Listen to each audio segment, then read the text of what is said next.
कर्ने रहेछ त्यहाँनिर बियर खाइरहेछ है गाइजहरू म गएर ल्याङल्याङ गरिदिनु पर्यो के गर्छ कर्ने दाइ र विशाल दाइ जस्तो लाग्यो को बोलाउँदैछ कि मलाई म गएर त्यहाँ यस्तो दिमाग खाइदिन्छु कि अघि माछा मार्नु जाउँ भनेको दाइलाई तर दाइ जाने त कुरा थियो अर्को दाइहरू आएन र हाम्रो माछा मार्ने प्लान क्यान्सल भयो म गएर यस्तो दाइलाई है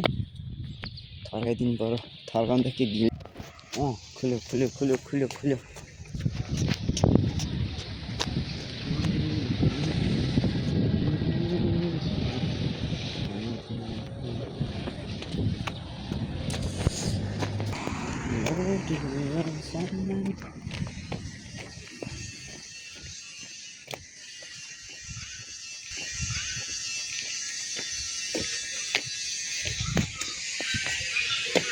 हिमाल दाइ खत्तम मान्छे रहेछ यार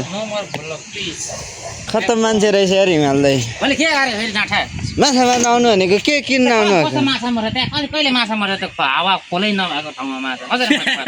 कहाँ त्यहाँ त्यो तल्लोपट्टि छ नि त म लगेँ भने भन्छ जसरी नि तपाईँले कहिले जानुभयो त्यहाँ भनेको होइन त्यहाँ कम्पनीमा त कहाँ छ त त्यो कम्पनीदेखि अलिक उता उँधो त्यो खेत छैन त्यो खेतको तल रोड देखिन्थ्यो नि यस्तो तेर्सो तिम्रो लगेको ठाउँमा कस्तो ठाउँमा माछा मार भन्छ त खेत छ खेतमा माछा पक्रिँदैन छैन रोड किन आउनु भएको खोला हेर्दै समुद्रको छेउ हो क्या त्यो